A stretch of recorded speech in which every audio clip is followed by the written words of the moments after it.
इतनी बड़ी शख्सियत की बारगाह में आप आए हैं। यहाँ आकर अगर रात के थोड़े से हिस्से में बैठकर आप किसी आलिम की तकरीर का दो चार जुमला अगर आपने समाप्त कर लिया इस नीयत से कि हम उस पर अमल करेंगे, तो यकीन जाने कि साहब आपका थोड़ी देर के लिए बैठ जाना जलसे में ये रात भर की शब बेदारी करके दूसरी इबादत से बेहतर काम है। मैं कोशिश करूंगा कि आज हजरत की ओर से बात आगे इस हसीन मौके से दो चार ऐसी बातें आप तक मैं पहुंचा दूं जिन बातों पर आप खुद अमल करके अपने समाज को बनाने में कामयाबी हासिल करें। वैसे भी आज की तारीख में मुसलमानों को अपने जलसों को ठीक करने की सबसे ज्यादा जरूरत है। हमने एक तवील जमाने से खासतौर पे 25-30 साल का जो ये पीरियड है और कीजिएगा फिर तकरीर होगी इंशाअल्लाह। ये 25-30 साल पीरियड चाहे हिंदुस्तान का हो चाहे नेपाल का हो, हमने जलसों को जातियात पर हमने उतार कर आरास को जलसों को जाती मामलात में फंसा कर हमने जलसों और उर्सों की हमने अजमतों को पायमाल किया है। यकीन जाने साहब आप हमारे जलसे का मकसद कभी ये नहीं होता कि हम किसी पर कटाक्ष करें, किसी की तनकीद करें, किसी पर उंगली उठाएं। हमारे मौसम की अजमतें इतनी है कि इन पर गुफ्तगू हो जाए। एक आलिम अगर गुफ्तगू करना चाहे तो एक रात नहीं कई रात खत्म हो जाए, हजरत की शख्सियत और खिदमात पर कमा को गुफ्तगू ना हो सके। एक मुसन्निफ कलम उठाकर हजरत की शख्सियत पर लिखना चाहे, लिखता चला जाए जब तक थक ना जाए, जब तक वो अपने से उस कलम को रोक ना दे तब तक हजरत की मुकम्मल अजमत वो बयान नहीं कर सकते।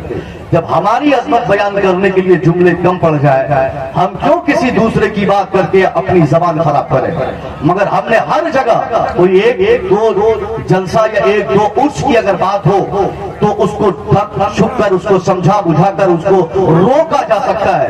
क्या बिहार, क्या बंगाल, क्या उड़ीसा, क्या बरेली, क्या अजमेर, क्या केशोचा, क्या साहब नेपाल, हर जगह रात दिन ये 25-30 सालों में हम लोगों ने जलसों और उर्सों की जो अजमतों को झगड़ा झंझट और फसाद में फंसा कर हमने जो अपना वक्त जाया तो किया ही किया है। इस भोली भाली आवाम का ज़हन और दिमाग को भी हमने मुंतशिर करने में कोई कमी महसूस नहीं की है। फिर हमने चीखा है कि हजरत जलसे का फायदा समझ में नहीं आता।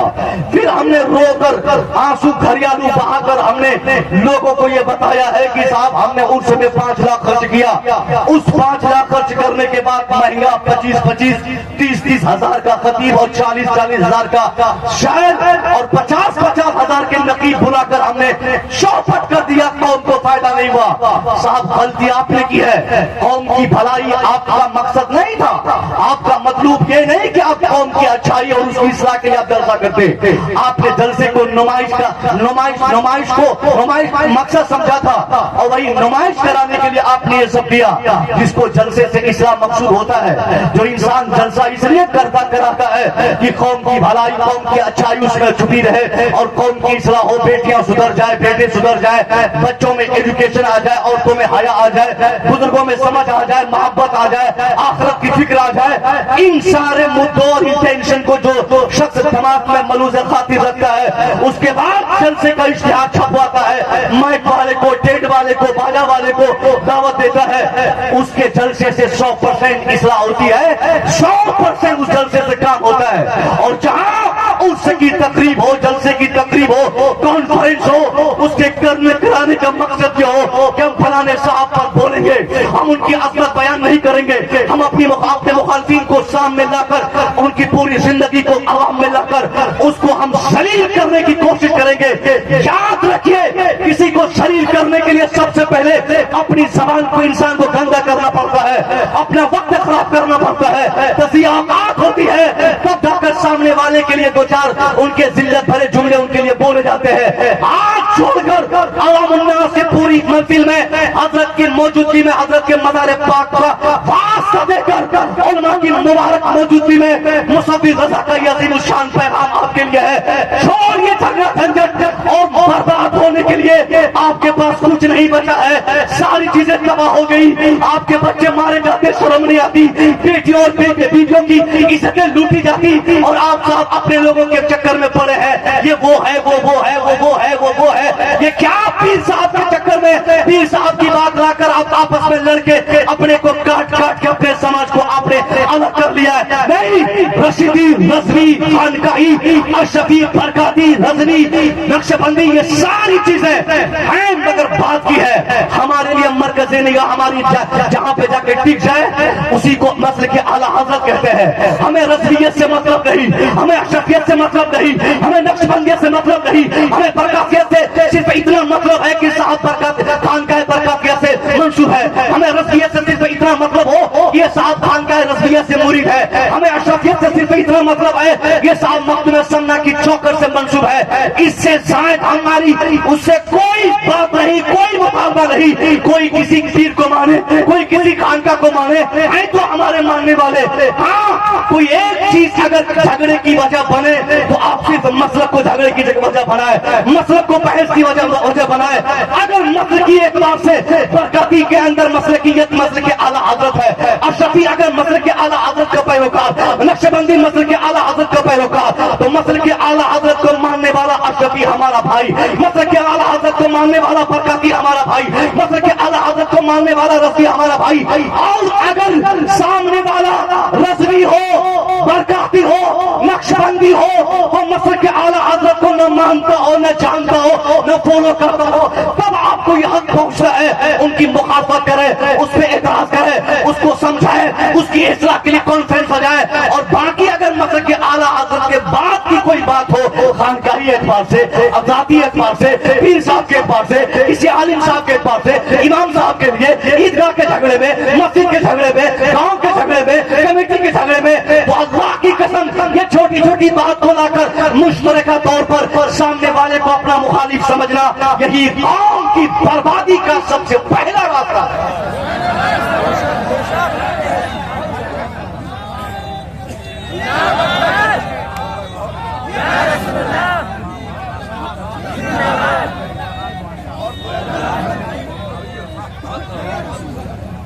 क्या आपने समझ लिया? क्या किया अब तक आप लोगों ने? यही 25 साल की तारीख आप नेपाल की पढ़े। नेपाल का जलसा 25 साल पहले होता, हिंदुस्तान से लोग साइकिल से, पैदल, कहां से, हिंदुस्तान से, सीतामढ़ी से, कौन कौन जगह से लोग दौड़ के आते, वहां जलसा होता, वहां कोई बुजुर्ग आते तो यहाँ लोग चले जाते। आज गांव के लोग नहीं आ पाते, क्यों? क्योंकि हमने जलसों को नफरत की जगह बनाया, हमने जलसों को अपने लिए इस्तेमाल किया, हमने जलसों को, हमने बुजुर्गों के हकायक को उजागर नहीं किया। छोटी सी बात हमें कहीं मिल गई, हम उस पर उतर गए, ये हमारा मैटर है ना, ये हम समझेंगे। आपको ये हक नहीं पहुंचता है। अवाम खाली हुसैन होती है, अवाम उन्नास में वो मसाइल को लाना कतन साहिब इल्म की जिम्मेदारी नहीं है, जिनको हल करना आलिमों की जिम्मेदारी हो। उस मामले को हल करने के लिए अवामी सतह पे आना ही हराम है। इसलिए आपसे मेरा मुतालबा है, आप इन सब झंझट में मत पड़े, हमारे उलमा समझेंगे। हमारे उलमा के पास सारे दलाइल है, इनके पास सारे जवाबात है, इनके पास हर मोतरजीन के इतराज के एक एक जुमले का जवाब इनके पास है। आपको सिर्फ एक सच्चा पक्का सुन्नी सही अकीदा मुसलमान बनकर अपनी कामयाबी इसी राह में तलाश कर रही है। आपको आलिमों की इज्जत कर रही है, आलिम की इज्जत हर हाल में हैसियत आलिम। मैं एक बात कहूं, ये हमसे कैसे गवारा होगा कि सरकार जाहिद मिल्लत की बात हो और जाहिद मिल्लत की किसी शागिर्द की मुखालफत हो जाए।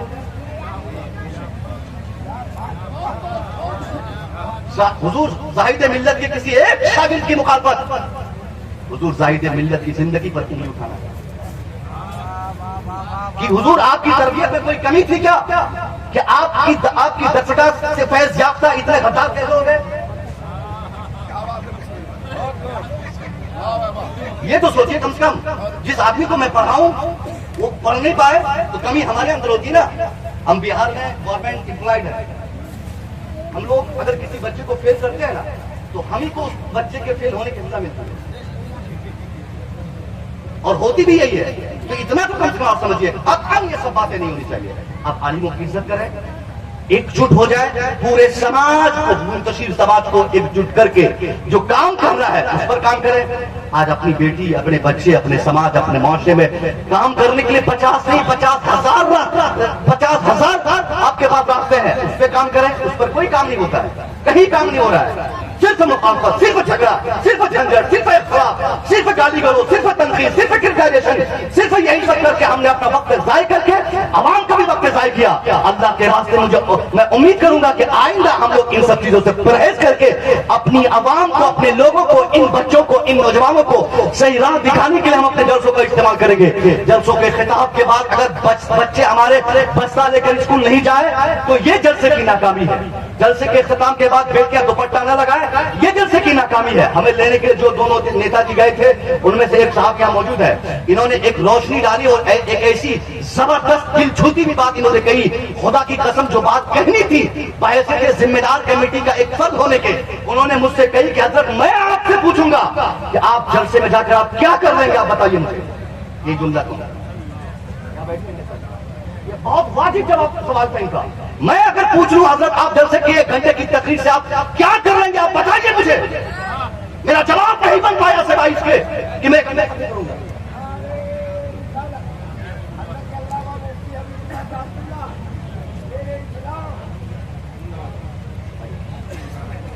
یعنی ایک عالم کو پوچھنا چاہیے، آپ کو سوچنا چاہیے کہ جس عالم کو میں بلایا 1 گھنٹہ کی تقریر میں نے ان سے کروائی، اس 1 گھنٹہ کی تقریر سے ہمیں کیا درس ملا. یہ جب تک اس پر انڈیکیشن نہیں کریں گے وہ جلسے کی تب تک کامیابی نہیں ملے گی. آپ کو مجھے امید ہے کہ کل صبح آپ میں سے کمیٹی کے سارے لوگ بیٹھ جائیں گے.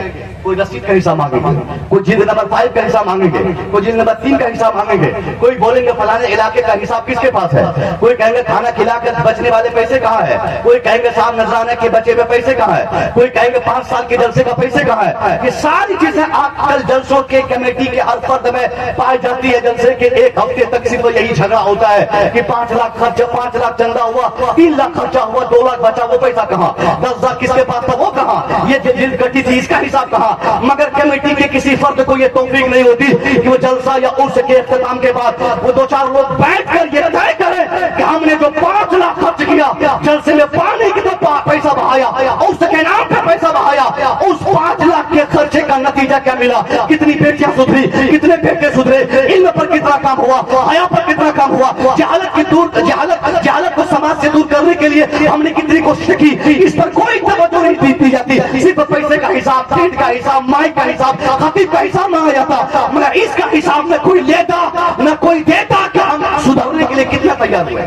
کوئی نہیں اس پر تذکرہ کرتا. کتنے دیر سے آپ سامنے کرتے ہیں. ابھی 1 ہفتہ پہلے تقریباً میں روزہ گڑی میں آیا، 1 ہفتہ پہلے، پھر میں ابھی آیا. اس کے بیچ میں نہ جانے کتنے جلسے ہوئے ہوں گے، مگر حالات ویسے کے ویسے ہی ہیں. آج بھی ہمارے اندر طغیان، آج بھی ہماری پسماندگی ریکارڈ ہو رہی ہے، آج بھی ہماری جہالت سمجھ میں آ رہی ہے، آج بھی ہمارے اندر بدتمیزی، آج بھی ہمارے اندر جہالت، آج بھی ہمارے لوگوں کو دنیا بھر میں ٹارگٹ کیا جاتا.